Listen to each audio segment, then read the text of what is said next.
ఎట్లన్నా మేమందరం కూడా ఈదయ్య అని ఒక చెంచు మిత్రుడు ఆదివాసీ తమ్ముడు బరిలో నిలబెట్టడం, వాళ్ళకు వ్యతిరేకంగా ఎవరైనా నిలబడాలంటే కూడా భయభ్రాంతులకు గురి చేస్తున్నారు. ధైర్యం చేసి వచ్చిండు కాబట్టి మీరు అతన్ని గెలిపించుకోవడం కోసం మీరు సహకరిస్తే బాగుంటుంది అంటే నేను అక్కడికి వెళ్ళి ప్రచారం చేస్తున్నప్పుడు అక్కడ ఉన్నటువంటి కాంగ్రెస్ పార్టీ అనొద్దు, నేను అదే ముఖ్యమంత్రి అయితే అంటుండేనేమో వాళ్ళను విధవలు అని నేను ఆ మాటలు మాట్లాడడం కాబట్టి చెప్తా ఉన్నా.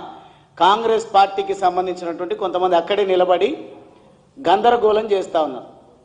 ఒకవేళ మీరు బీఆర్ఎస్ను గెలిపించడానికే వస్తే, ఒకవేళ మీరు పొత్తులాగానే భావిస్తే టీఆర్ఎస్ పార్టీ కండువ కూడా ధరించాలి, బీఆర్ఎస్ కండువ కూడా ధరించాలంటే ఎవరో అక్కడ ఉన్నటువంటి బీఆర్ఎస్ కార్యకర్త వచ్చి నా మెడలో ఆ కండువ కూడా వేయడం జరిగింది. అంటే వాళ్ళేమో అట్లా టెంప్ట్ చేస్తున్నారు.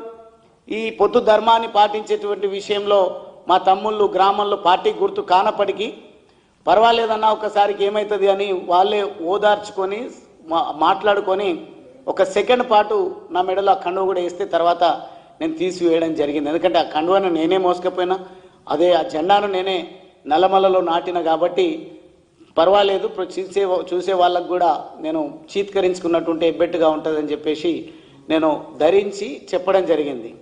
ఆ రోజు ప్రతి ఒక్కరు కూడా జై బీజేపీ, నరేంద్ర మోడీ గారి నాయకత్వం వర్ధిల్లాలి, భారతీయ జనతా పార్టీ పవర్లోకి రావాలి, అధికారంలోకి రావాలని తోచిన విధంగా నినాదాలు ఇస్తూ ఉంటే నేను వారించడం జరిగింది. బీజేపీకి సంబంధించినటువంటి నినాదాలను మరొక ఎన్నికల్లో ఇద్దాం. ఎప్పుడు ఎన్నికల గుర్తుతో పార్టీల గుర్తుతో ఎన్నికలు జరిగినా అప్పుడు ఇద్దాం మన నినాదం అని చెప్పేసి వాళ్ళను నచ్చజెప్పి అక్కడ అందరి అభ్యర్థిగా ఉన్నటువంటి ఈదయ్య అనే చెంచు ఆదివాసీ అబ్బాయిని గెలిపించడం జరిగింది. ఆ రోజు నాలాగా ఒక గ్రామం కాదు, నన్ను ఎక్కడికి పిలిస్తే అక్కడ నేను వెళ్ళి ఆ భారతీయ జనతా పార్టీకి అభ్యంతరం లేని ప్రతి దగ్గరికి వెళ్ళి నన్ను అనుకరించి నడిచినటువంటి యువ మిత్రులు, యువ చెల్లెళ్ళు, అక్కలు, అన్నలు అందరినీ కూడా నేను గెలిపించుకోవడం జరిగింది. ఈ సామెతలు కూడా బాగోదు కానీ చెప్పక తప్పదు. ఈరోజు నిన్న జరిగినటువంటి సమావేశంలో కేటీఆర్ గారు బీజేపీకి ఎన్ని స్థానాలు వచ్చినాయి? 2. ఎడ్డిమారి గుడ్డి దెబ్బ అంటున్నారు. అంటే మొన్న జరిగినటువంటి ఎంపీ ఎన్నికల్లో ఎన్ని స్థానాలు వచ్చినాయి భారతీయ జనతా పార్టీ గుర్తుండాలి కదా కేటీఆర్ మీకు. అది ఎడ్డిమారి గుడ్డి దెబ్బనే అయితే 8 ఎట్లా వస్తాయి? ఈ స్థానిక సంస్థల ఎన్నికల్లో నాకు కృతజ్ఞత భావం ఉంది కాబట్టి, నాకు లాయల్టీ ఉంది కాబట్టి, నాకు నిబద్ధత ఉంది కాబట్టి నేను ఒక బాధ్యతగా భావించి మొన్న జరిగినటువంటి ఎన్నికల్లో కాంగ్రెస్ పార్టీ బలపరిచిన అభ్యర్థులను ఓడించండి, కాంగ్రెస్ ఇతరులను గెలిపించండి.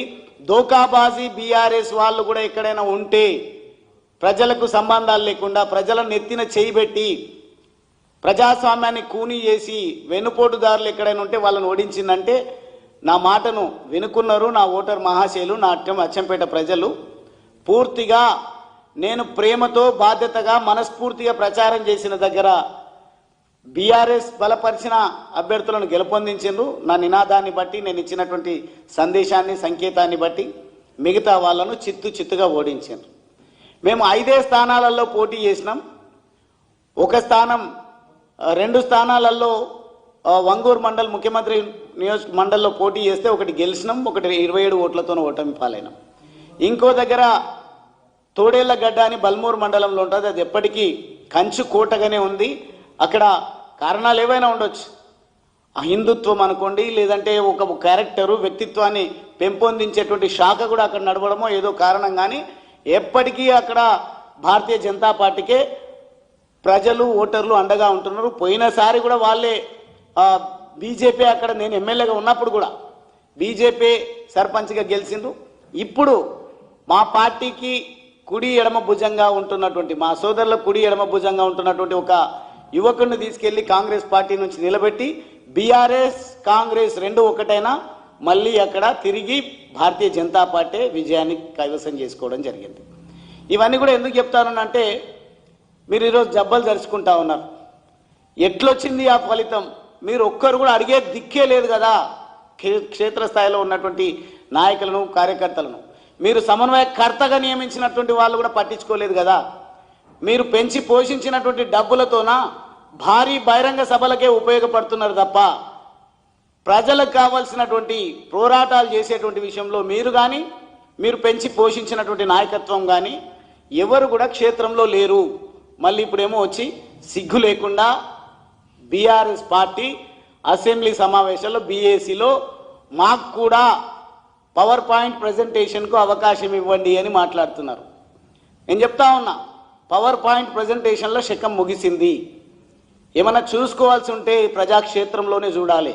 అది కాంగ్రెస్ పార్టీకి తెలియజేస్తా ఉన్నా, అదేవిధంగా బీఆర్ఎస్ పార్టీకి కూడా నేను సూచన చేస్తా ఉన్నా.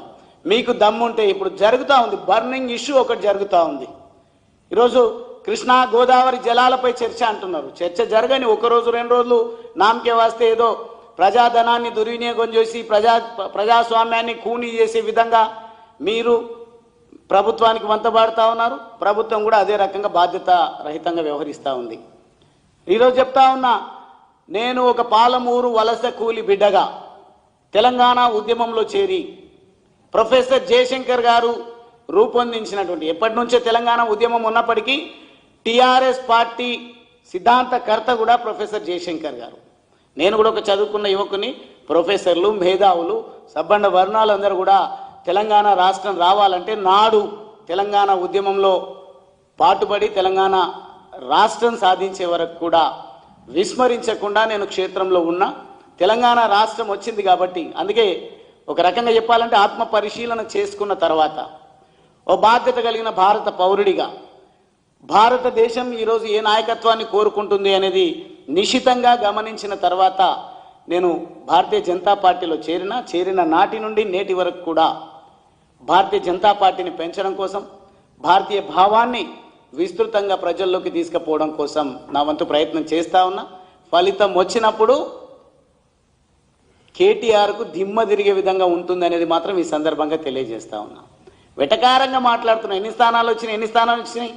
గుండు సున్నా వచ్చింది కదా మీకు పార్లమెంట్ ఎన్నికల్లో. భవిష్యత్తు కూడా నీ రాజకీయ జీవితం అంధాకారం అవుతుంది. కేటీఆర్ ఒళ్ళు దగ్గర పెట్టుకొని మాట్లాడాలి, ఆచితూచి మాట్లాడాలి. నోటికొచ్చినట్టుగా